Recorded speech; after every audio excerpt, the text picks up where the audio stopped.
That's it. Hot tub time. Hey, man, how are you doing? Adam. I'm sorry, I'm not leaving you hanging. How you doing, Adam? Doing well. And with Mike, you can't leave Mike hanging. He doesn't deserve to be left hanging. So, what are you doing, purchase mister? CD if you care for it. God, absolutely, Just a I gift. do. Excellent. I don't know if you're a big comedy fan or not, but hey, enjoy a CD. I am. He's the I got to ask about this. The in an age of iPods and everything like that, what made you go with a CD? Just for something I have to the hold? digital stuff too. Oh, cool. You can grab it off the internet, but something to sell after the shows, and I would. Hey, I'm old school. I'd make a record if they'd let me. Yeah. I like to collect this stuff. Are you old enough to make a record? I mean, to know about records? I collect records. I have. Really? Yeah. You and Neil Young. That's it. Neil I always Young, run into him. He what he does is he likes having vinyl parties. Yeah. And he says that there's a whole complete different vibe about everything going on. They're making a comeback. A lot of my friends who are comics listen to vinyl, and it's just like it's a cool thing when you go from town to town and just go record shopping. And you I was gonna say, have you been to Manifest yet over here? No, I haven't. I'd love to dude! go. I always try to check out like the good record shops and stuff. Sweet, let's do it. Quite the place. Yeah. I mean, you're gonna go in there and you're gonna think you're in a candy store. That's awesome. And even though Carowinds is down there, you're gonna go screw the roller coaster. I'm going back to Manifest. Nice. Yeah, I collect vinyl for sure. I'm looking at your name and stuff, and because I teach broadcasting, and last night the subject was 3 names with syllables and stuff. And dude, you nailed it. Adam Cayton Holland. Yeah. Where the hell did that name come from? My mom is a feminist, and she wanted her name included. So my mom's Cayton, my dad's Holland, hyphenated kids. There you go. That simple. Where are you from? I'm from Colorado, Denver. Really? Yeah. I'm from Montana. Oh, okay. Billings. Nice. You ever get up there? I've been to Billings, yeah. Really? Because, we always come down to your town. I was wondering if you ever came up to our town. We do for, remote vacations. Do you ever go through Midwest and check out the Teapot Dome and wonder, I don't get it? No, I haven't been there. Really? No. How'd you get up to Billings? I don't even remember. I was a kid, so yeah. I was young. It was like a family road trip type of thing. Do you think the state of Wyoming should be like eliminated because it's just there and there's nothing exciting in there? I have a friend who has a joke. He's like, they should just name that state Y. But yeah, you've been up to the Grand Tetons and stuff. Oh my God, yeah. My sister lives there. Yeah, well, if you could just somehow extract that out of Wyoming, you can have all the rest. Yeah, we can Dude, sell I've it played off. gigs in Wyoming. I live in Colorado, so it's like I've done awful gigs in Wyoming. Cheyenne and Laramie, Gillette. Gillette, yeah, that's where my mom was born. Really? Yeah. That's the only place I've ever actually seen meth. That was it. It's like, wow, that's what they're talking about on TV all the time. I know, it was ridiculous. Some guys offered me it, and I was like, yeah, I'd like some meth. And they're like, cool. And I was like, oh, I thought you were being I thought you were joking. I don't really want meth. But then I was like, can I watch you do it? They're like, yeah, you can watch us do it. So Colorado, man, you guys have legal pot out there. Yeah, we were just talking about that. Legal pot galore. What's that got to be like? I mean, what are they stuffing the hookahs out there? Edibles are very big. People are into edibles, and then everyone's all into vaporizers. Yeah, which just kind of makes this I guess cleaner sort of just streamlined smoke that you straight inhale. I mean, it doesn't even go through your esophagus; it just kind of shoots almost like a bong into your lungs. Wow. People are really into that. I don't even smoke weed anymore, which is a shame because I live now that it's legal. It's like, oh. It's I mean, 17-year-old Adam hates my guts. He's like, "What are you doing? You sell out. You have all the best pot. Eighth is $25. Are you kidding me?" But I don't smoke it anymore. I know all about it. All my friends smoke it, and everyone smokes. It's and they crazy. just have pot shops in Denver. Yeah. Really? And it's gotten legal now, so it's been legalized, and the pot shops are just on the cusp of opening. It's still medical marijuana to get weed, but now in a couple of months, it's stores that just sell weed to people over 21 years old are going to open. So if you were walking down a street in Denver and you're going, man, I need a rush, you got the porn shop or the pot shop. Which one do you go to? Yeah, it depends on what kind of man you are. I don't know the answer to that one. When did you decide that you were going to be this funny guy, or was it always there? Were you always getting kicked out of class? No, I was kind of quiet, more aloof guy. I would always write funny things. I was always in high school, like I was an editor-in-chief of the newspaper, and we were writing funny stuff. That was our thing. We were like, let's copy The Onion. So we would do that, and I did a lot of that in college. And then I just went and watched stand-up one time and at an open mic, and a lot of it was really bad. A couple guys were very good. Most was very bad. And I was just like, I know I'm funnier than that. And so I was back the next week with jokes, and then like most comics probably, their origin story, it was just like clicked. I was like, I never want to do anything but this again. Never any draw to radio or anything where you could have the performance every day? I do a podcast because all comics do because we're cliches. No, but it's called My Dining Room Table. I do that, and I really much enjoy it. And I was actually a journalist for 5 years before comedy, actually during comedy. But I really like this. I like writing a lot, but there's nothing like the rush of stand-up comedy and being on stage. And is there a rush or is there fear? Which one's higher? It used to be fear. Yeah. Now you only get snippets of that fear when you have a brand new bit that you're like, all right, I hope this works. Mm-hmm. Or, just an occasionally disastrous situation where you're like, oh, I can smell a bomb coming a mile away. This is going to be terrible. So you get little snippets of that fear, but for the most part, you conquer that fear after a few years once you kind of learn what you're doing a little bit more. Speaking of smelling bombs, let's say somebody does bomb the front row. Do you ever sit there and go, dude, who? Somebody fart in the front row? Yeah. You set me up, man. No, I guess you're at that point. You're right. I have enough fear that I can't pay attention to that type of stuff. I bet soldiers going into battle don't really get mad at their buddy next to them for farting. They got bigger fish to fry than that. Don't you think living out west, Colorado, Montana, the Pacific Northwest, if there's going to be a separation in this country, that area could survive very well? Oh, yeah. I think absolutely. I mean, there's a survivalist Western mentality out there. There's still cowboys. There's still real cowboys. I mean, I live in Denver. It's a very urban city, but you go up into the mountains and you're like, oh, wow, it got real hick real fast. There's definitely cowboys, and there's definitely stay off my land type of guys. Don't really want much government intrusion. Do you find yourself going that way when you finally give up comedy, or are you going to hang out? Gun nut landowner? Yeah, no, I don't see myself going that way. Yeah, I do. You know what? I think a compound and keep the government out. Yeah, that sounds real good. No, I don't see my going that way at all. I think if anything, if I get some money, I'll get some land in the mountains and Hunter S. Thompson it for a while. Nice. Yeah. Go down to Vegas and create your own loathing. I'll be the weird hippie neighbor that all the gun nuts are like, oh, that guy moved in. He used to tell dick jokes. What keeps you going, man? Coffee, protein, just water, whatever humans need. Protein. You got to see this. You're going to talk about protein. You see this stuff? This is what keeps me going. Jesus. Carnivore mass? Yeah.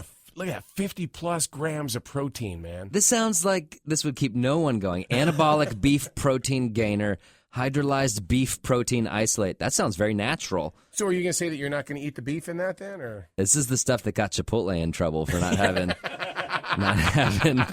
organic beef. Yeah, I could see it. That's cool. So it's, are you a weightlifter type? No. No? No, I just, in radio, you have so much junk food. Yeah, of course. And so you've got to figure out, okay, what am I going to eat here? And you try to fill up on that. So no, you're totally right. Comedy, you're on the road. There's not, a lot of times you just got to grab something quick before the show. It's a lot of junk food. You got to try to, I'm all about like granola bars and pretzels. There's like at a gas station, you can get pretzels, granola bars, and like bananas. Those are only like remotely healthy thing, and they're the worst bananas and ever. Do you see how fast they change out the chips and the titles of them and the flavors and all that stuff? It's like they're looking for us. Oh yeah, absolutely. They got enough. They got a Mountain Dew for every single person on the planet now. They're trying to like get specific with it. What is it like when you come off the stage? I've always called it post-production depression. In other words, meaning that when I do a radio show, I don't live in real time because everything is always 15, 20 minutes down the road. Yeah. What is that like for a comedian when it's the build-up, and then all of a sudden it's now the real world? That's a really good question. I think it depends on the comedian, clearly. Yeah. A lot of comedians are sort of doing comedy because they literally can't do anything else. and not saying I'm like a really amazing person, but I could probably do a few other jobs besides comedy. I just chose this one and I really like this one. So for some guys, I think they really crash when they get off stage. But what's interesting is most comics are pretty socially anxious. and not the best. But people think that they're the life of the party because they see them on stage being this funny guy for 45 minutes or an hour, and then they get off stage and most of them just like don't really know what to say after that. Yeah. People come up and talk to them, and those guys learn how to get good at schmoozing and whatever. But it's kind of funny because they just want to go and retreat at that point. I think you become a stand-up comedy because if you think you become a stand-up comic because you control the way you talk to people. Yes. You control it. Yeah. So it's like you're up there talking, no one's coming up throwing anything at you. It's for an hour where you're in control. And I think that's for whatever psychological reason, comics are drawn to it for that. Mm-hmm. And then you get off stage and everyone's like, come on and talk to me like we were doing. And you're like, it's not the same thing anymore. Yep. I can't control how this interaction's going to be. So the comics want to retreat. It's weird. We're messed up people. We are. How many times has your power of inflection and having control over inflection gotten you in trouble? Because when somebody comes up to you, you know how to handle it, you know how to use your words and that power of inflection, and then people read you wrong. I don't think it's ever gotten me in trouble. Like, really? No, I don't understand what you mean about how, like, oh my God. If I have that power, you can use it however way you want. Like, it's like somebody will come up to me and let's say they're throwing out accusations. Well, then I jump into my car dealership voice. Okay. It's like, whoa, dude, what's going on? I see. And then, or you say something, they go, well, you didn't have to be such a jerk. I wasn't. I was just using the voice. Oh, so and you I think that's a more radio specific thing. Oh, come on. I really do, because I'm not my inflection, my tone doesn't change all that much. Yeah. I don't do like impersonations, or it's pretty much this type of voice. So I think that's more of a radio thing, because you have to have more command of your voice. Real up there. I try to be. Yeah. And the comics that I like are really real up there, because they're just telling you how it is. They're just relating to you. There's certainly comics that are doing a whole act with the voices and changing it around, but like that ain't my type of comedy. Do you guys air check yourself? Again, I don't know what air checking is that you do it, and then you go and you study yourself, and you study like, man, I should have slowed down. Some on that do. one. I do a little bit. Some comics, oh man, they drive themselves crazy. They'll record every set and just listen to it and tweak every word. And I've seen really good comics do that and really bad comics do it. I can't stand it. Yeah. Every couple of months, I'll check in because I'll have to record myself for something. You know, your manager's like, give me a tape. We're going to try to get you a late night set, or we're going to try to submit you for Comedy Central. So you get a tape, and then you really check in. You're like, okay, maybe I shouldn't do that. Maybe I shouldn't do that. But I don't do it too much because you'll get obsessed with that stuff. Yeah. What was it like for you, though, when you got your first Comedy Central? I mean, my God. I mean, that to me is like that's better than late night. Well, I haven't gotten a Comedy Central, so it will be. No. I've been on Conan, which was late night. See, I love Conan. Yeah, Conan's and for me that raw was as he comes across. He is. You know what is impressive about him? He has just this glow. You walk into the room and it's like, this man's glowing. It's Conan. It's this iconic person. But I think most people of his stature who want to live normal lives are very good at diffusing that. Mm-hmm. So, you walk in the room, it's like, oh, Conan. Yeah. And he's very quickly like sneezing and falling and be like, oh, I'm Conan. I'm just the same as you. And then he disarms that sort of, like, that way you want to sort of like hero worship him. He has a real quick way of just like diffusing that and be like, hey, we're on the same level. Let's just talk like normal human beings. I bet you most politicians can do that as well, because they're like, oh my God, it's the president. But they're like, they're good at being like, no, it's, hey, I'm a human being like you. I'd like you to like me. See, that's like President Obama playing basketball. You don't see the shot always going in the hoop. Right, exactly. He's just showing his human side. Or when he bowled, when he bowled like a 50-something, that's like, okay, this is just a dude. He's not good at everything. Do you feel like getting into politics? I am now. I'm actually announcing my candidacy on this show. Nice. Yeah, I'd like to run for president of Charlotte. Is that a thing? Can I do that? Starting today. We are looking for a new mayor. Our mayor ran off to the government, up to Washington. Oh, sell out. Transportation, man. Really? So, he's transportation secretary. Yeah, I'd like to run for mayor of Charlotte. Really? Yeah. And you've been here for how long? I'm going to clean up this city. I've been here for almost 12 hours. So I got a lot of changes I want to make. Step 1, legalize weed. Oh, wow, just look who got elected. So as you see comedy in the future, you are into social networking, you're in the clubs, and that in itself is social networking. Can you visualize where comedy is going? Yeah, I can. I think comedy is going in an exciting way, which is that of a sort of do-it-yourself type of thing. It seems like, of course, there's always the powers that be, the Comedy Centrals, the HBOs, the people that put you on the television, but more so than ever in this day and age, you can do almost everything yourself. You can record yourself. You can put out your own podcast. You can make your own sketch videos. The internet is there, and you're finding like there's a lot of crap on the internet, and there's a lot of bad comics making bad stuff. But you find more often than not the good content sort of rising to the top, and people, my friends and I included, are getting attention off of like the web stuff you put out there. Yeah. So I think that's the way comedy's going. It's more just like, not like, all right, let's sign this comic who's funny, let's get him a sitcom. It's more like, no, let's find the guy who's already doing the work himself on the internet. And it's like, look at this funny web series these guys put together. Let's maybe give them some money to make an actual TV show. So I think it's an exciting period in comedy because the people that are putting in the work themselves are starting to shine. With Saturday Night Live pretty much losing all their players, do you try for something like that? I'm not trying to say I'm above it or anything, but it's not the angle I'm trying to go with my career right now. No. Is it the sketch artwork? I mean, the sketch. I love sketch comedy, okay. But my friends and I are writing a TV show for Amazon. We made a pilot for Amazon called Those Who Can't. It came out. Amazon put out 8 pilots. Ours was one of them. We made it in Denver with a meager budget off of the strength of a web series that we made, and now my friends and I are writing 6 scripts for Amazon, with the hopes that it gets picked up. So I'm currently mired in that. That's taking all of my time. You ever look at that skyline in Denver and say, my God, everybody's either in Seattle, San Francisco, Los Angeles. They need to do some more Dynasty programs here in Denver. More Mork and Mindy's. Let's get some more Mork and Mindy's He's on going there. back to TV this fall. Is he really? Robin Williams is, yeah. See, comedians are back. Comedians are so bad. I was joking with my friends because we were working on these scripts. I was like, we should just reboot Mork and Mindy. Like, that's all anyone wants is just like reboots of stuff. So yeah, we're doing a reboot. No, I'm glad Robin Williams is going back. He's popping in at all the cool stand-up shows in New York and L.A. He's a hilarious guy. It's good to have him back. What do your parents think of you being in comedy? They love it. Really? They really love it. I got cool, supportive hippie. I have a hyphenated last name. My parents are like liberal, hippie, do what you want type of people. My dad's a civil rights attorney. Sweet. My mom was a former journalist. So, they encourage creativity in their kids and free thought. So they love it. I think they were skeptical for a while, but now it's starting to work. So they're like, okay, well, good job, Adam. I think they probably would have been like, all right, so are we still doing this comedy thing if it wasn't sort of looking like it has some positive outlooks? So Clear Channel has iHeartRadio, and now they have iHeart Talk. What would keep you from becoming or having your own channel on something like that? My vulgarity. I'd swear too much.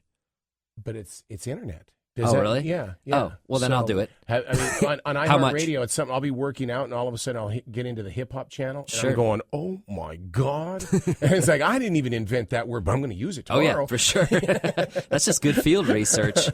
No, nothing would prevent me from doing that. I'd have no problem doing any of that stuff. I'd love to. See, that's what's cool about you is that you're so into the social networking, and you're a free spirit, and that right away my mind is going, this guy's going to be here 30 years from now. Oh, thanks. I really believe in not to beat the horse, but a DIY ethic, and sort of like, don't wait for people to give it to you, do it yourself. That's part of the reason why I live in Denver stubbornly, is because I'm not trying to move to New York or LA and be like, me next, let me audition for whatever other piece of crap you have. I'm trying to build something on my own that I kind of like and have some integrity in the product. So maybe I'm stupid, and 5 years from now I'll be like, okay, please get me in any pilot, like get me on television. But currently it seems to be working, and I'm just trying to ride this momentum. Do you ever feel like you're up on Pikes Peak? I honestly really like living in Colorado because I get it. It's just good for the soul. I get out to the mountains a fair amount and hike around. How do you breathe up there, dude? I mean, that was the one thing. Dude, I've been training my whole life.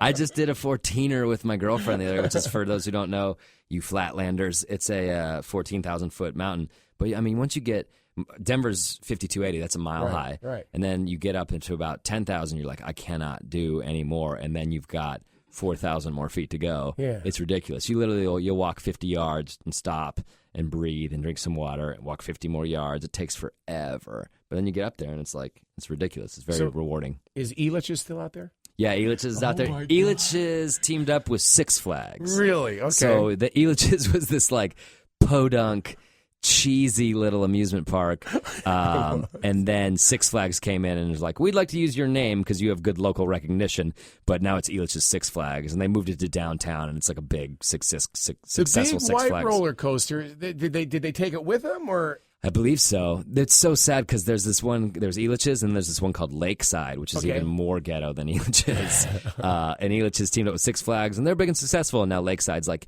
we're having quarter beer night. Will anyone come, please? Like poor, sad Lakeside. But I like that kind of. I always root for the underdog, so I go to Lakeside with my friends sometimes.